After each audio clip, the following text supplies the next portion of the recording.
윤석열은 목걸이는 몰랐다. 윤석열을 몰랐다. 이렇게 되면 끊어지는 거죠. 아하. 그 고리를 찾으면 바로 다 같이 갑니다.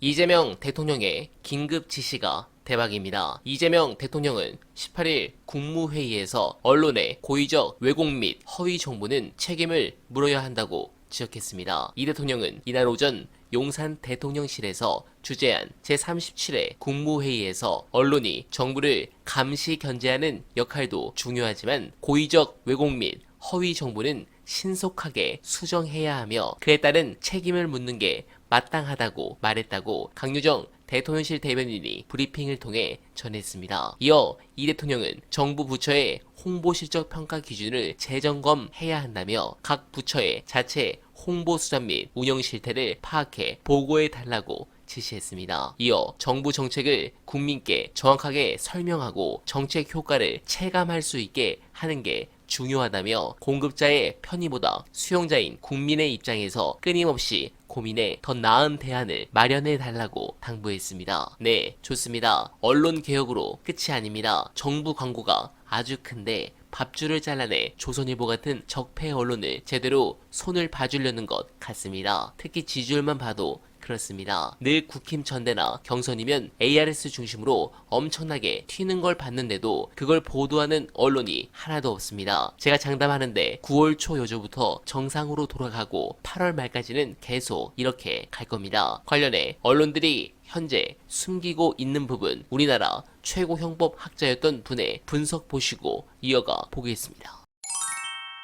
이제 윤석열이라는 사람에 대해서 정치인 대통령이 아니라 인간으로서 윤석열이 어떤 사람인가를 잘 보여준 사건이라고 봅니다. 제가 그 안에 있을 때 제가 스치듯이 만나는 교도관들이 정말 윤석열이라는 사람에 대해서 정말 경멸의 발언을 합니다. 아주 보통의 교도관들이 어떻게 저런 사람이 들어와 대통령이었는지 개탄스럽다는 얘기를 그냥 평범한 교도관분들이 하세요. 교도관들은 네. 교도 행정을 잘 알고 있으니까. 그러니까 수많은 사람이 들어왔다가 나가는데 윤석열처럼 행동한 사람은 처음 봤다는 거죠. 공무원으로서. 참 그 안타깝는데 물론 이제 제 생각에는 1차 체포영장 때 그때 들어 올렸어야 된다고 생각합니다. 2차 체포영장 때 10명이 가서 의자를 채로 올렸지 않습니까? 1차 때 그렇게 했어야 되는데 무산돼 버렸죠. 물론 윤석열 대통령 그 사람이 이제 속옷바람으로 들어 누워버리니까 대책이 없었는데 그게 그 사람의 이제 민낯을 보여주었는데 집행하러 들어왔을 때 옷을 입고 정좌를 하고 난 안 가겠다 이렇게 말할 수 있잖아요. 자기 방에서도. 그런데 옷을 벗고 누워버린 거죠. 그 모습을 봤던 교도관들, 검찰 수사관들이 마음이 어땠을까 좀 참담했을 것 같습니다. 이거 어떻게 해야 됩니까? 3차 시도해야 됩니까? 지금 특검에서는 3차 시도를 안 할 것 같고 아마 바로 기소할 것 같은데요. 그래도 해야 되는 거 아니에요? 이렇게 윤석열한테 땡깡 피우니까 통한다는 자기는 승리의 기억이라고 생각할 텐데 그런 기억을 만들어주면 안 되는 거 아닙니까? 제가 특검 같으면 이제 준비 잘 해서 한번더 할 텐데. 구치소 측과 협의해가지고 전격적으로 거기 이제 집행하는 그 공무원분들 많이 계시거든요. 까마귀 있잖아요. 네, CRPT라고 하는 네. 분들 다 덩치 좋으시고 힘 좋으신 분들인데 하면 좋겠는데 특검에서는 이제 부담이 되지 않을까 싶습니다. 본인이라면 하겠다. 특검은 그렇게 할지는 잘 모르겠다. 네네. 저는 김건희는 100% 구속이라고 생각했습니다. 그건 뭐 제 아는 분들에게 면회온 분들에게 얘기를 했는데 일단 증거가 분명한데 끊임없이 거짓말을 했지 않습니까? 거짓말이 또 밝혀졌지 않습니까? 네. 저는 거의 이분은 허언증 수준이다 생각이 드는데 그럴 경우 법원에서 영장 발부를 안 할 수가 없죠. 거짓말이 밝혀져서 네네. 그리고 범죄 혐의가 워낙 중대하고 있었죠. 워낙 중대한 범죄 혐의가 있고 그리고 거짓말을 계속하니까 그 경우는 영장 발부가 뭐 거의 100%라고 대부분 보았습니다. 대한민국 최고 형법 학자라고들 했었어요. 전직이죠 이제. 김건희 씨 구속영장은 알선수재로 쳤는데 네네. 특검이 뇌물죄가 훨씬 중요한데 뇌물죄 적용 검토한다는데 이거 가능합니까? 알선수재하고 뇌물 두 가지를 비교하면 뇌물죄 성립이 좀 까다롭습니다. 뭐 이제 공범 이제 뇌물죄는 이른바 신분범이라고 그래서 공무원이어야 되는데 그렇죠. 김건희 씨는 공무원이 아니지 않습니까? 그렇죠. 그럼 뇌물죄로 이걸 우유를 하려면 윤석열과의 공모 혐의가 밝혀져야 됩니다. 거기에 지금 그 특검이 핵심을 두고 지금 포기하진 않은 것 같아요. 그래서 특히 이제 다른 것보다 그 김영선 씨 공천 그 경우는 윤석열과 김건희 사이에 공모를 입증할 만한 증거가 있는 것 같습니다. 두 사람이 전화하고 각각 전화 받고 서로 역할 분담해가지고 김영선을 넣으려고 노력한 게 확인되고 있지 않습니까? 그 경우 그 사건 같은 경우는 그 여론조사 2억 7천만 원인가요? 예. 그거를 뇌물로 보고 윤석열, 김건희를 공범으로 와서 처벌할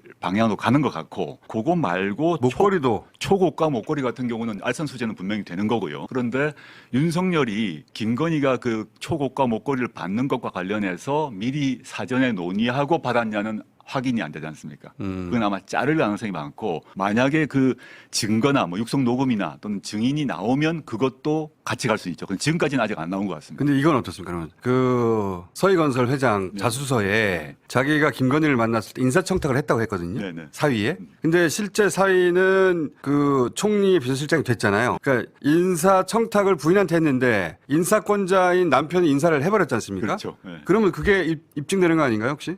그거 보면 정황상으로는 김건희 씨가 이제 그래프 등등 오만 걸 받고 남편한테 얘기해서 남편이 지시했을 거 그렇죠. 아니겠습니까? 그렇게 보여지는데. 거기서 윤석열과 김건희 두 사람은 말을 맞췄을 것 같은데 그 좋은 사람을 추천한 건 맞는데 초고가 목걸이 브로치 받은 얘기는 안 했다. 윤석열은 목걸이를 몰랐다. 윤석열은 몰랐다. 이렇게 되면 끊어지는 거죠. 아하. 그게 그 고리를 찾으면 바로 다 같이 갑니다. 그 윤석열도 목걸이 받은 걸 알아야 공범으로 뇌물죄가 네. 의유된다. 그렇죠. 알선 수재는 되지만 뇌물은 한 단계 더 가야 된다는 거죠. 좀 어렵긴 하네요. 예. 네. 그 특검은 그걸 검토하고 있다고 하던데 그래서 알선수재까지 갖고 뇌물죄가 되면 형량이 늘어나잖아요, 훨씬 더. 당연하죠. 게다가 액수가 워낙 고가기 때문에 그냥 형법상 뇌물이 아니라 특가법상 뇌물이라서 형량이 매우 높아질 겁니다. 네, 공감합니다. 끝으로 언알바 브리핑을 시작하겠습니다. 저는 위기를 기회로 만들며 여러분들 없는 길을 만들어 왔던 저 이재명 이유는 아무리 가까운 사이라도 정치적 얘기를 피하고 조심하는 경우가 있는데 여러분들과는 통하는 게 많아 온라인이지만 오래된 동지를 만났다는 기분 때문일 겁니다. 그러나 반대로 만나면 기분이 나빠지는 사람들이 있습니다. 돈 되는 건 뭐든지 한다. 표면적으로 들으면 부지런하고 현실적인 말처럼 들립니다. 하지만 이 말이 사용되는 맥락은 종종 다릅니다. 불법과 편법,